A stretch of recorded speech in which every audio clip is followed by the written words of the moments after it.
there, this is Jacqueline with Nickel and Dime Decor. I just want to introduce myself in case you're catching me for the first time. I teach beginner sewing and quilting. I have over 170 videos and lots of playlists with some beautiful little quilts, and I will teach you every step of the way. If you would subscribe, that will get you a notification each time I have a video. You'll be notified. That's the only thing about subscribing. I am going to show you this beautiful quilt up close in just a minute. It is a 3-yard quilt, and I showed you how to put this together. But now we're going to do the quilting. And I just wanted to explain to you that your fabric and your pattern will dictate to you how to quilt it. This is a star overall. You know, you've heard of a Texas star. There's so many lucky stars. There's so many star patterns. You could have done, you know, just an overall, but I don't have a long arm to do that. I could have gone to the library. They offer the use of a long arm. But I love working on my Brother machine that has all these decorative stitches, and I like to do that. I just like the looks of it. Okay, this pattern for this was called Painted Moon.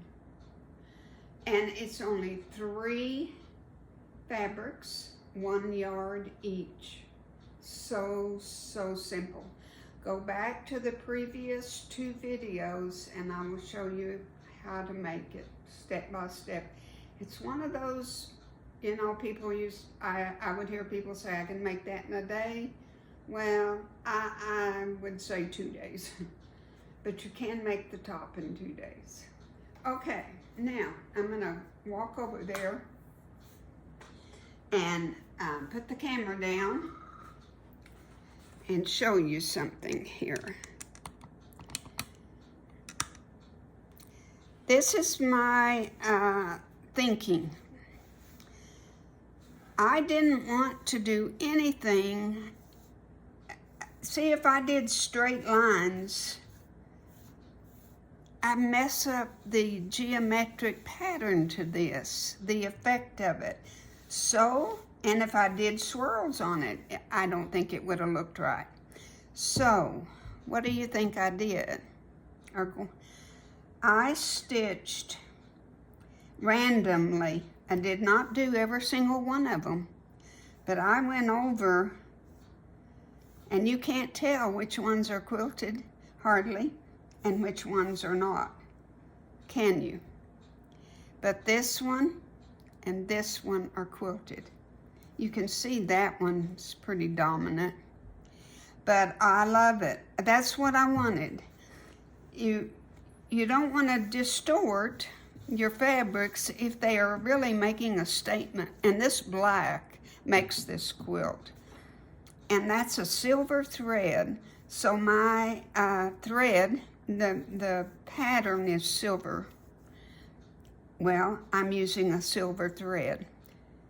It's got a beautiful sheen to it.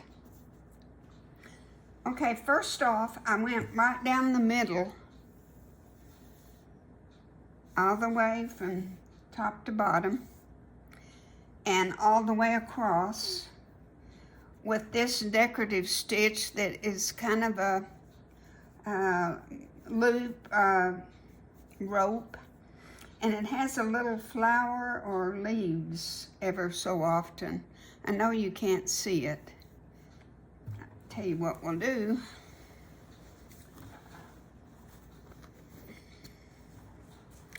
I'll get it up there where you can see it. Isn't that gorgeous? Okay. I liked it, but I thought it was a little feminine. And my sister is receiving this quilt, and her brother-in-law her husband, my brother-in-law, he might use it too. It's going to go on the back of their couch. It's going to be a lap quilt. So I opted not to do that anymore. And I wanted something more geometric, because this is angles, and so I found this one on my machine.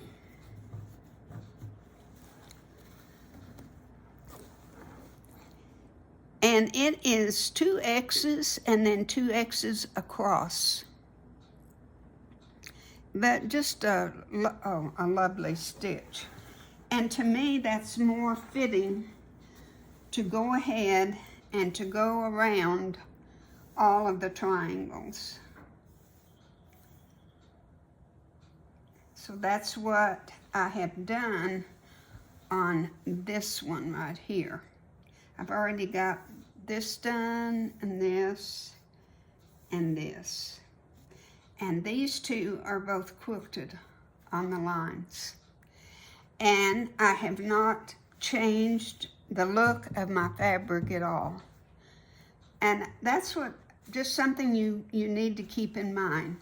Okay, now this was my fabric that was kind of a checkerboard. And all I did was go down. I didn't go back across. I thought it was too much. Just went straight down in between the squares. Love that. I love it. It brings out that checkerboard. It brings it out and doesn't change it. Doesn't change the effect of it at all. It accents it, and that's, to me, what you want to do. Now, you always start, and I have my quilt pinned with straight pins. I know most people don't do that, but my safety pins are, they leave too big of a holes. I know you can find finer ones, and I'm going to find some finer ones. But these I just picked up, I guess, at Joann's, and they make huge holes in my fabric, and I don't like that.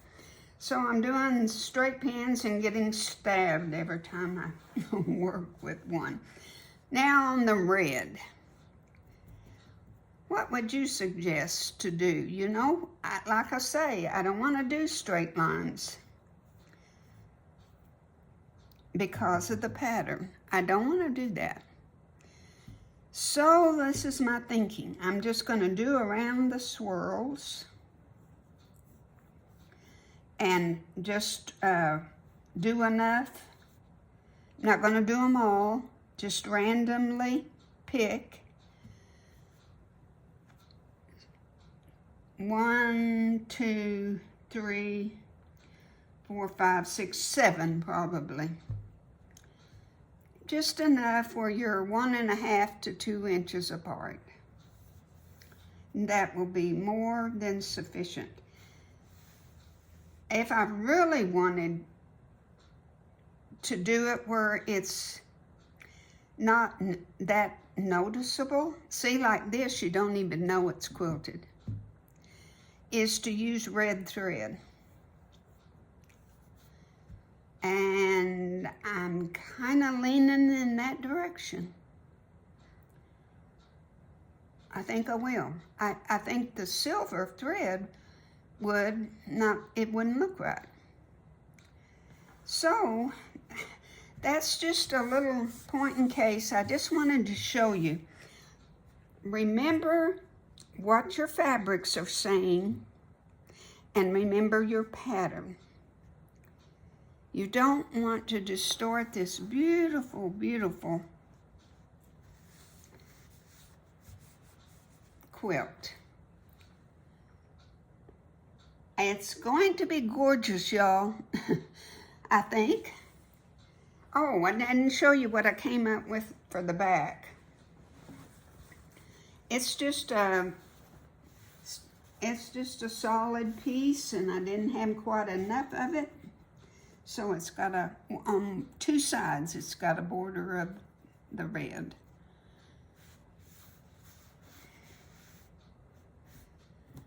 That's my back. And my silver thread that when I do it on here is, you can't even find it. It just doesn't show up at all. I need to cut my threads right there, don't I? So, that's just a short little lesson on how to decide how to quilt your different patterns and your different fabrics. Remember, there's no set rules. You make up your own rules. I really believe that. Make up your own rules. Enjoy. Create. God bless you and thank you for watching. And don't forget to give a thumbs up or subscribe. God bless you.